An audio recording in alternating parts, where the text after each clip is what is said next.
The story starts in 1914. Jack has just killed Edgar Ross, and now he is in deep depression. He has no one to live for, and we can hear this in his voice lines, the pain and the loneliness. Jack mostly does bounty hunting, and he is good at it. He manages to build a name for himself and is doing well. People know him as John Marston Jr., and eventually Jack proves he matches his father in skill. But in the end, none of this matters.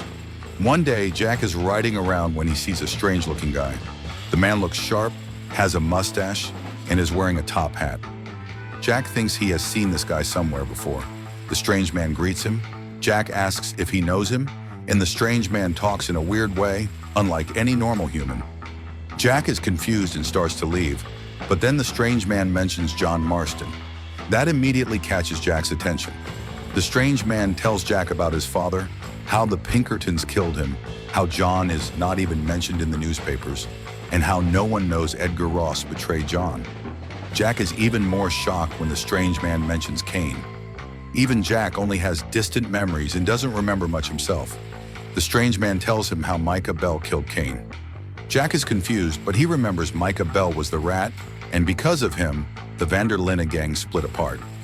Jack asks the strange man how he knows all this, but the strange man only speaks in riddles. He tells Jack to go to a cabin near Strawberry and meet a man named Francis Sinclair, then use his time machine to go back to 1899 to change the fate of the Van der Linde gang. Jack is flabbergasted. Even thinking about this sounds like nonsense.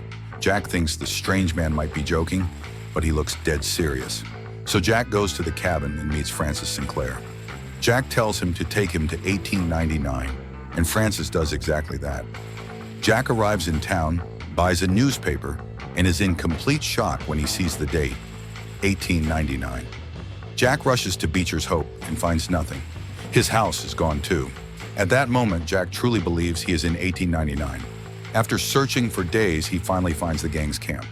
Jack approaches and sees John patrolling. John aims his gun at Jack and tells him to leave. Jack is shocked to see John after all these years. He gets emotional but manages to stay calm. He tells John that he wants to meet Dutch. John still threatens him to leave, thinking Jack is just some stranger.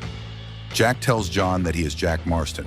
John is shocked, not because he believes him, but because this stranger knows his son's name. John asks who Jack really is and how he knows about his family. Jack keeps insisting that he is truly his son from the future. John doesn't believe him at first, so Jack starts telling him every detail of his life. He even mentions deeply personal things. John still struggles to believe it, but suspicion starts to grow. Arthur notices the commotion and approaches with Hosea by his side. They meet Jack, and Jack tells Arthur and Hosea that he is their little Jack from the future. They are both shocked. John tells them how Jack knows things only the gang would know. Jack tells Hosea how much he misses his teachings. Slowly, after clarification, they all begin to believe him. Jack meets everyone in the gang, and they are stunned to see little Jack all grown up. When Jack sees Micah, he becomes furious and wants to kill him, but he controls himself. Everyone gathers and listens to Jack's story, including their own futures. They are devastated. Dutch can't believe he turns into a degenerate killer. Jack tells Arthur about his redemption and how he saves John. Arthur is happy, knowing he did the right thing in the end. Jack exposes Micah as the rat and explains how he betrayed the gang. Everyone is furious. For safety, they decide to kick Micah out. Arthur and John want him dead. Dutch denies it at first because he likes Micah, but eventually he is forced to exile him. Jack follows Micah and kills him brutally. Jack returns to camp and reunites with the gang. Days pass, and Jack slowly blends in. He finally has his family back. One day, Arthur takes little Jack fishing. Jack suddenly remembers this moment. Two men are supposed to show up, and one of them is Edgar Ross. Jack goes with Arthur. They catch some fish, and then Agent Milton and Agent Ross appear. Without hesitation, Jack shoots both of them in the head, killing them instantly. Arthur is shocked, but he understands that it had to be done. They leave and tell Dutch. Dutch is relieved, as a massive weight has been lifted off his shoulders. Jack has now killed Edgar Ross twice. From then on, the gang lives peacefully. Whenever something major is about to happen, like the St. Denis bank robbery, Jack warns them and steers them away from disaster. Time passes, and the gang finally finds peace. Arthur eventually realizes he has tuberculosis from collecting debts from Thomas Downs. Jack is heartbroken because he cannot save Arthur. Arthur lives his final days peacefully with the gang and passes away in his sleep, surrounded by family. They bury Arthur, and the gang finally lives free from the law, just as they always wanted. Dutch's plans work out, and with Hosea's wisdom, the gang never makes another foolish move. Jack ensures they avoid anything catastrophic. Arthur wakes up in the middle of nowhere. He is feeling very dizzy. Arthur roams around trying to make sense of what is happening. He looks around and sees very weird-looking people, and they jump Arthur. Arthur beats them all, but there are just too many, and he starts getting overwhelmed. Suddenly, a guy comes from behind and shoots them all. Arthur thinks he must be in hell.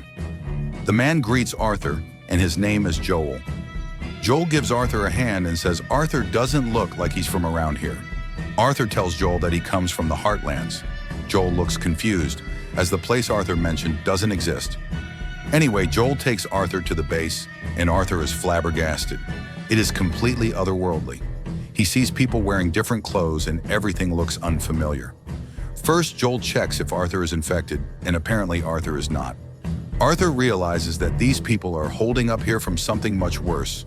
Arthur slowly blends in, still thinking about how he got here. Anyway, in the next video, Arthur helps Joel on his journey. Meanwhile, Jack and the gang are doing well, and they live free. One day, Jack notices the strange man looking at them from a hill. Jack goes there and meets the strange man again. The strange man greets him and tells Jack that he did good. Jack asks the strange man what happens now, and the strange man tells Jack to get ready for something worse, something inhuman. Jack looks confused. He doesn't know what the strange man is talking about, and before he can ask anything, the man disappears. Jack goes back to camp. Jack notices a man running toward the camp, but he realizes the thing isn't even human. It's some kind of creature. Jack shoots it, but the creature keeps running. Jack pulls out his shotgun and shoots it in the head several times, and only then does the creature fall to the ground. Jack and the gang look closely and see that it is some strange creature. Jack realizes this is what the strange man was talking about. Jack then sees hordes of people running toward the camp, and the gang escapes from there. In the next video, Arthur helps Joel, and Jack and the gang survive this zombie apocalypse. If you like this video, consider subscribing and drop a comment telling me what other what-ifs you'd like.